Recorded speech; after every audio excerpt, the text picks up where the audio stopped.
If you're planning on suicide, here's a few things you should not repeat, not do. Alright? First and foremost, do not mention it. Don't talk about it. Don't bring it up. Don't say things like, sometimes I wonder what it would be like if I weren't here anymore. Would it really be that bad? People would get along fine. I've kind of, I don't really have that much to live for. Blah, blah, blah. Those are the things you don't say. You don't say that stuff. And what are you doing? What are you doing? You trying to just be a cry for help? That's a cry, because that is a cry for help. That is saying to people, hey, I'm going to mention this without really mentioning it, and I want you to try to talk. I want to hear people talk me out of it. I want to get talked out of it. That's what that means. If you're doing that, if you're bringing it up, if you're whining, if you're mentioning it, if you're saying, oh, I just get so down sometimes, and sometimes I wonder if if my lifespan is pretty much expired, if I'm past my prime, and it's really time for me to bow out and exit stage left. Whatever reasons you might have. I'm not interested in the reasons right now. Don't talk about it. If you talk about it, you know you don't really want to do it. You're a player. You're a pretender. You're a crier for help. That's all you are. You're a crier for help. But if you're serious about this, if it's something you really are planning on doing, you know that cries for help are just wanking off. You know that cries for help are just pointless. Because there is no help. You know that. You know that if you're really there, if you're really at that point where you're going to do it, you know that there is no help. You know that there is no help. So, don't talk about it, dummy. Don't mention it. In fact, mention anything but it. Until you do it.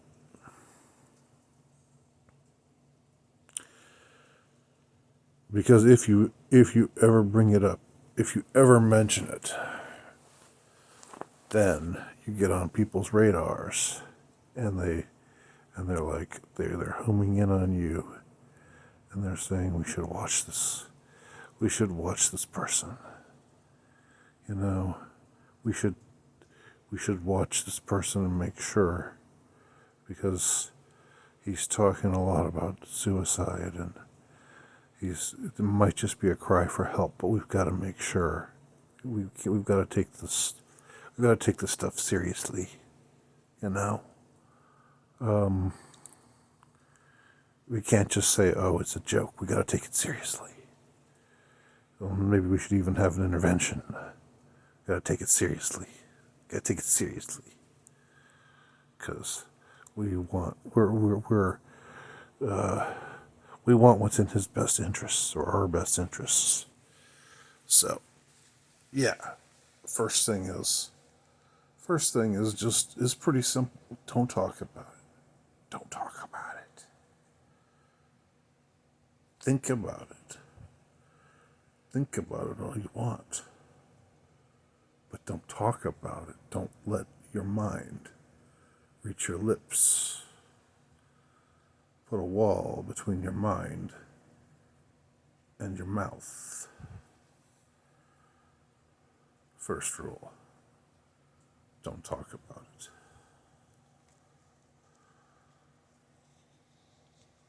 Second rule, be practical. Think to yourself, am I going to be able to go through with this? You know yourself. You know who you are. You know what you can do and what you can't do. Don't build yourself up to think that you've got the courage to do something that you don't have the courage to do. You know damn well. I mean, and this is where things get to be kind of a conundrum. Because there's no guaranteed way. It's not like you can just snap your fingers and make it happen. I guess if you had access to a cyanide pill, that would be a sure thing, or close to it. But cyanide is not readily available, is it?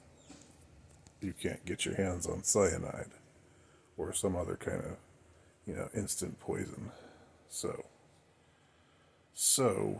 you're left with a bunch of options, and you gotta think them all through. First thing you might think of is jumping from a high place. Yeah, that would do the trick. If it's high enough, that'll do the trick. But can you see yourself do it? Can you picture yourself doing it?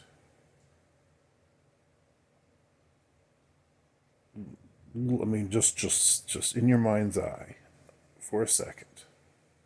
In your mind's eye, just try to think of yourself doing it. Like, you go to the ledge, you're 20 stories up or whatever. Also, this is kind of humorous, but kind of not. You never know who's walking down there. You never know. If you land on somebody and you end up taking them out too, that's going to be on you. That's on you. I don't know if you believe in the afterlife, but if you do, or if you wonder, if you're in doubt, and all of us should at least be in doubt because we don't know. What do we know? Then you gotta consider that. That would not be a good thing. But putting that aside, can you really see yourself stepping outside on a window ledge and then just jumping like from 20, 30, 40 stories up? I mean, can you really see yourself doing that? Like you're jumping off a diving board at your pool or something. Can you really picture that in your mind's eye without it making you just get all tense and your palms get all sweaty and just you freeze up and you're terrified and if you really think you're there, you're just absolutely petrified. You can't move another muscle. You can't get any closer to that ledge if if your death depended on it, and it does. I was going to say if your life depended on it, but you don't care about your life, do you? Obviously not. But your death does depend on it, and you're going to freeze up. Does this mean you really actually want to live? No, not necessarily. It just means you can't overcome that instinct, that instinct of terror. You know, height. Height is a very primordial thing. Remembering the scenes in Vertigo, you know, the movie Vertigo, where Jimmy Stewart looks down and then it's like it gets, it looks, it magnifies in it, because he's got this condition known as vertigo, because of trauma that he suffered. So what's just 50 feet down looks like 150 feet. I mean, the higher you get, the more you can be guaranteed that it's going to work. But on the other hand, the more you're going to be given pause, just automatic pause. So, be practical. So maybe it ain't gonna be the jump. Maybe it ain't gonna be the jump. Maybe the gun. Maybe you buy yourself a gun and you point it at your temple or in your mouth. You're determined to take out your brain. You take out your brain, your brain goes kablooey, you're dead. You're dead. But maybe not. Maybe you shoot yourself, and instead of dying, you're just paralyzed. Or maybe instead of dying, you're just in a coma. You can't get yourself out of it to actually die.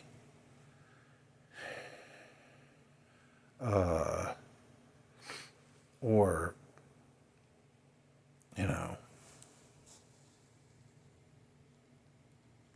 maybe your brain is scrambled and you're just all messed up. You're just a wreck.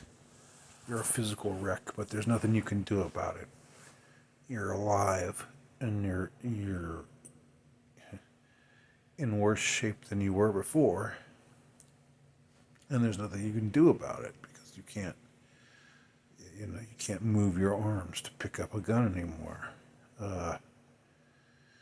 So,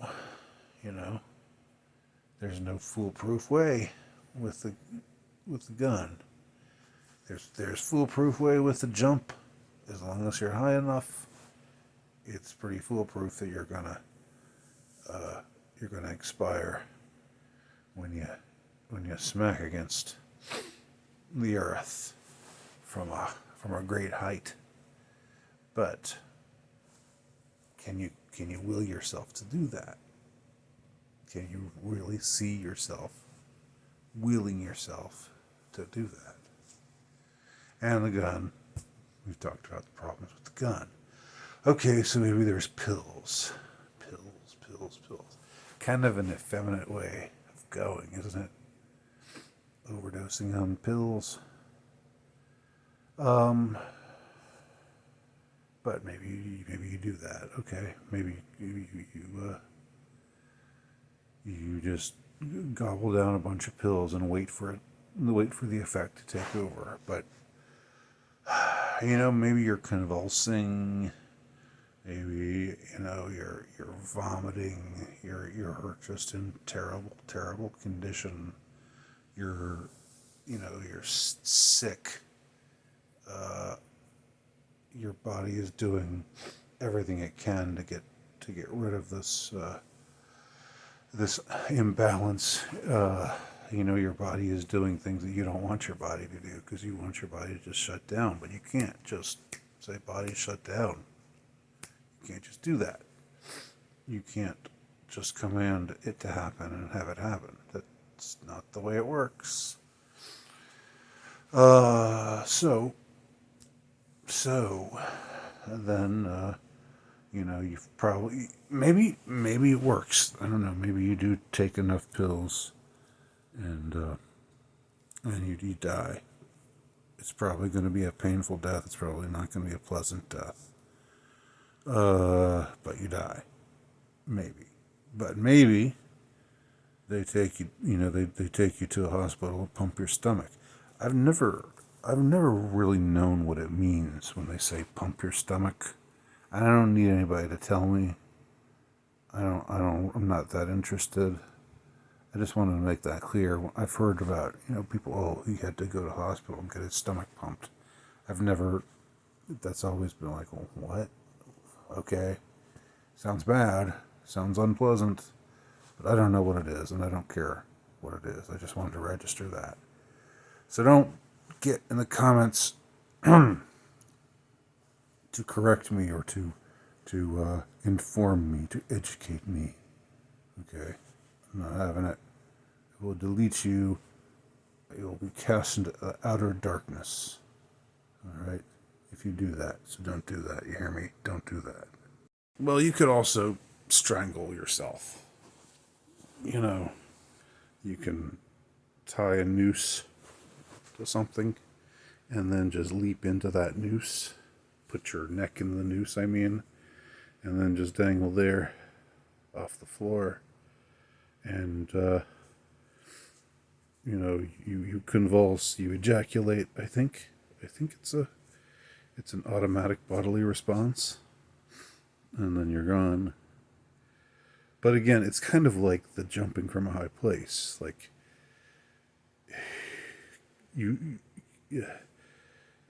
can you really see yourself doing that? I mean, unless it's under duress, unless you're being executed. Then you do it, or else, if you don't do it, then they grab a hold of you and force your head into the noose. Force you screaming and crying. They just get a bunch of their big burly guards and they force you to do it. But if there's nobody forcing you, then do you really, can you go through with it? It's like the jumping thing. I don't know. So that's the problem with all of these methods. Is they're either, very far from foolproof. Like the stuff that you could see yourself doing is, pulling the trigger. That's not quite as daunting of a task as stepping off of a window ledge 30 stories up, or throwing your neck into a noose and then hanging there by the neck. Those are like, pull a trigger. You just pull the trigger, right? It's not. I mean, yeah. Maybe it's. I mean, you could possibly chicken out from that as well. And the pills, but I mean, I think the pills are the least, daunting of it's just a bunch of pills. You can, the idea of just, swallowing them down, washing them down, with some, I don't know, with whatever, right? With whatever you want to, with mouthwash, with antifreeze. You could drink antifreeze. That's another one. I hadn't thought of that. Or, oh yeah, I hadn't thought about the asphyxiation one, where you go into you have to be in a garage or an enclosed area for this to work. There's not that many garages. It seems like there are fewer garages in the world than there used to be. I don't know why, but it just seems that way to me. But anyway, you gotta find an enclosed place. You gotta turn on the engine of the car, and you gotta just sit there. And I don't know. Then maybe it's not so terrifying. Maybe the fumes overwhelm you, and you lose consciousness, and then you're gone. Maybe, but then it's like, where do you find a garage? Maybe if you're lucky, you've got a garage at your house. But if you live with other people, you don't want to do this right in front of them, do you? That's that seems like that's kind of an unwritten rule. You want to, You don't want to expose them to the ghastly sight of your lifeless body.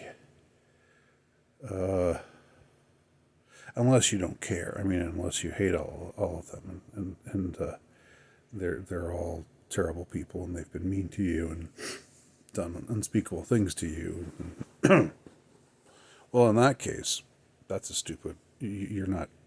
How are you getting back at them by committing suicide? You shouldn't commit that. That shouldn't be the motivation for suicide. I don't think anyway.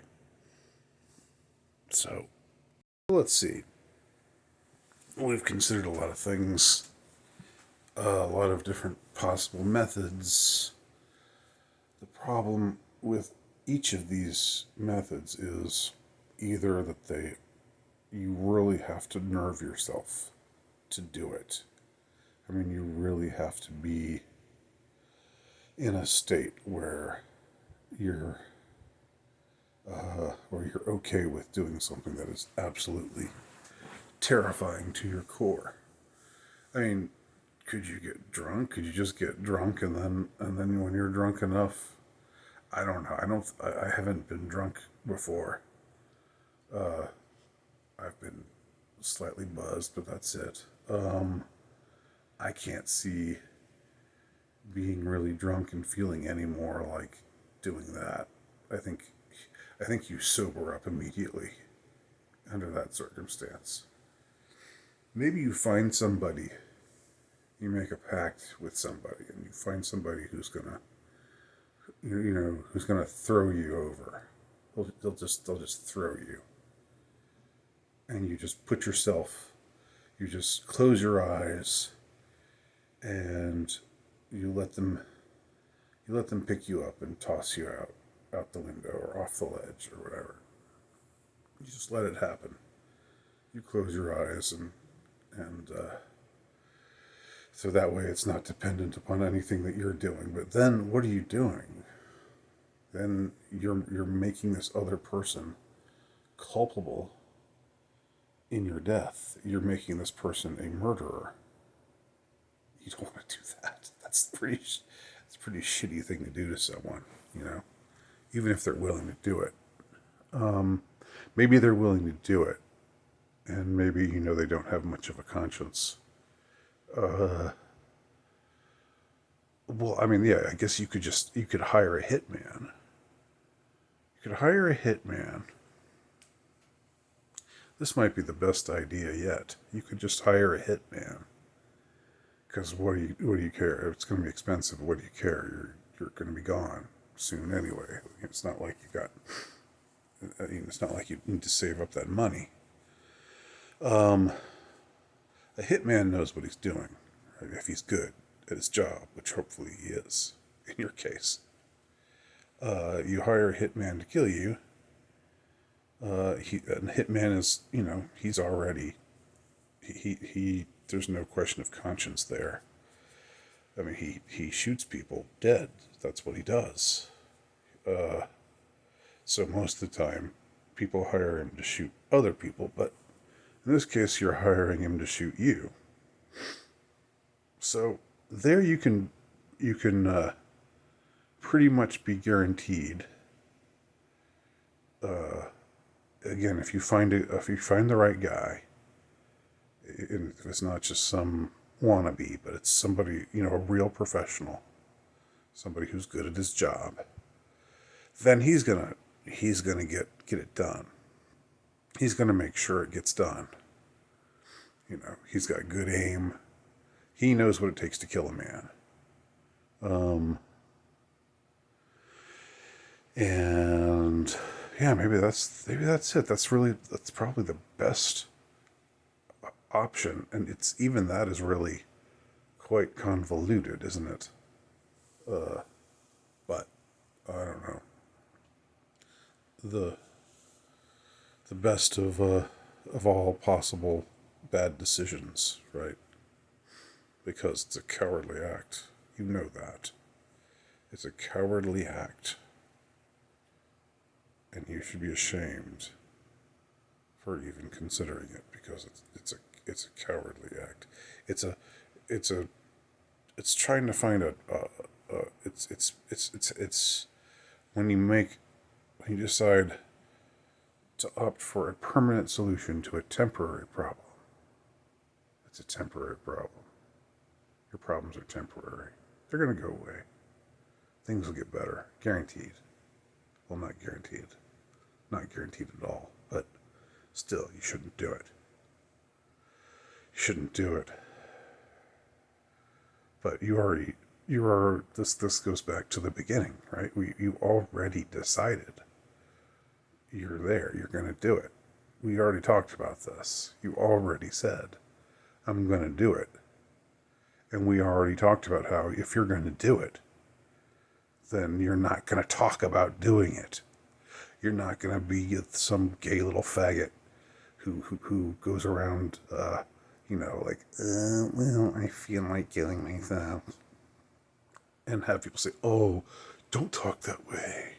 You've got so much to live for.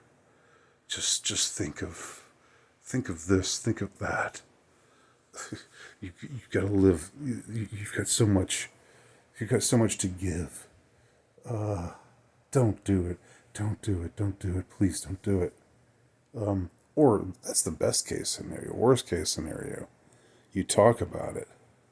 You talk about it. The worst case scenario is they lock you up. Yeah, for your own good. They lock you up. They come to your door and they say, we hear that you're suicidal. We hear that you might be a danger to yourself. And we need to make sure that you don't do anything to harm yourself. So they take you away. They take you to some institution. They load you up on drugs. They zombify you. They make you sit in a room with a bunch of other people. A bunch of other sad, drooling people.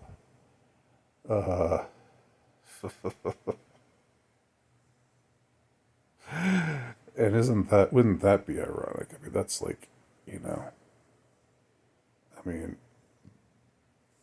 that's, again, it's making it even worse. You're taking a bad situation and you're making it worse, and all because you couldn't stop from running your mouth. You just couldn't zip your lip. You just had to go blab about it, and because you were so hungry for attention, and you wanted to do your gay little call for help. I'm saying I'm going to do this, but I'm not really going to do this. I just want people to say nice things to me and make me feel good about myself and my life. And now look at you. Now you're not dead. You're farther. Maybe you're closer to being dead because you're drugged up in an institution. But you're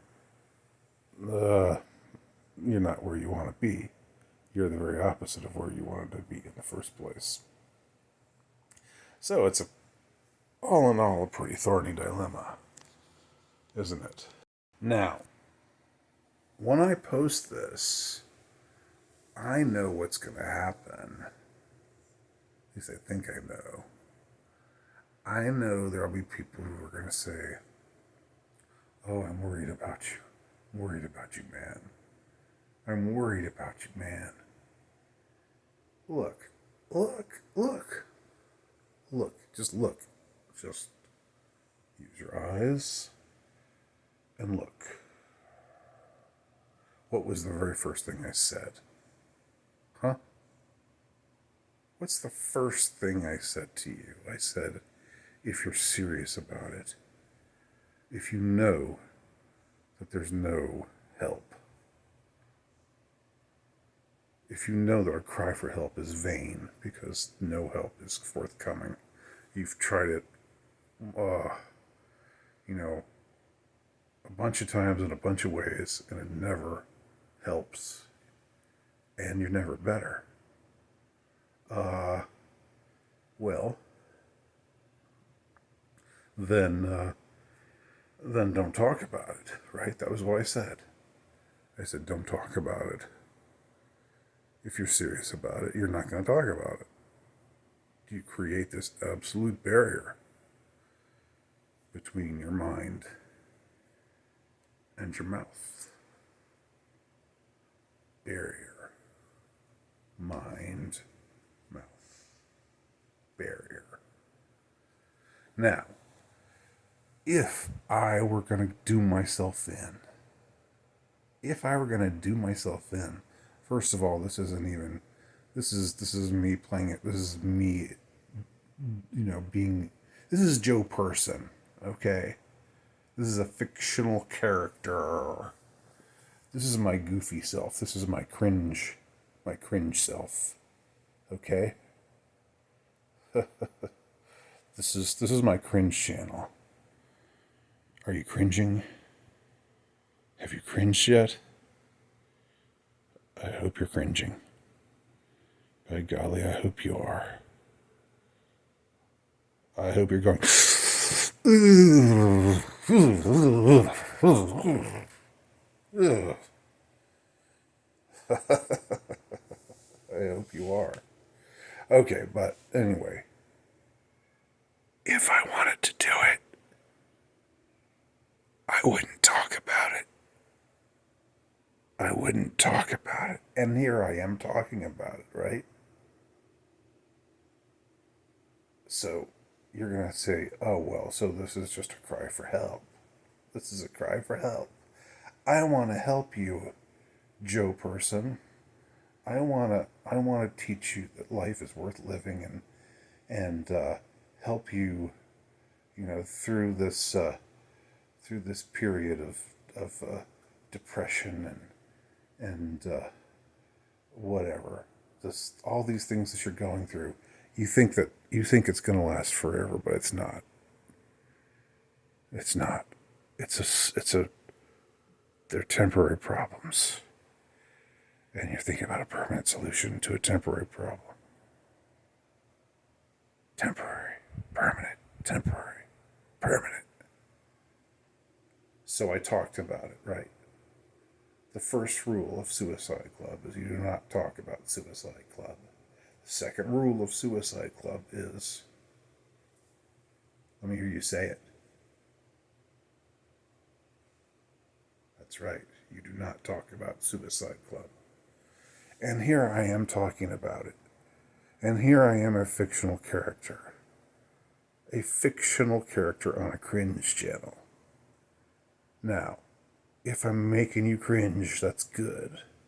That's good. That's what I want.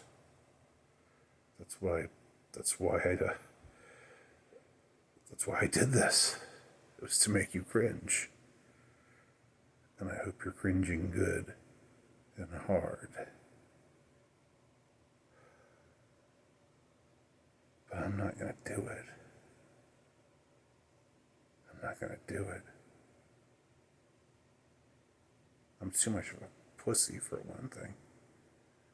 And I don't have the money to hire a hitman. That's the only foolproof way of it happening. I'm not going to be able to. I'm not going to stick my head in a noose. I'm not going to be able to jump from a high place. I know myself well enough to know that. I'm not going to swallow down a bunch of pills just because then I know I'll just feel awful and be convulsing and vomiting and spend like a week or so in the hospital, which I hate hospitals. I hate hospitals. So anything that would send me to a hospital, that's like, I think I'd rather be in an institution where they drug you up, because they think you're suicidal. I think I'd rather be there than a hospital, truth be told. With them pumping my stomach and, whatever the hell that is. Where they're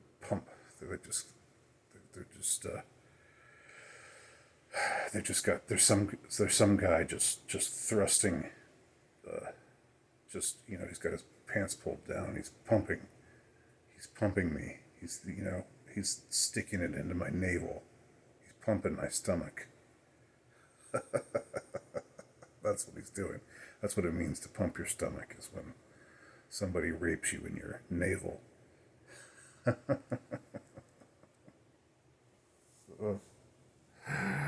Oh, man. Are you cringing yet? Are you cringing yet? Are you cringing? Now?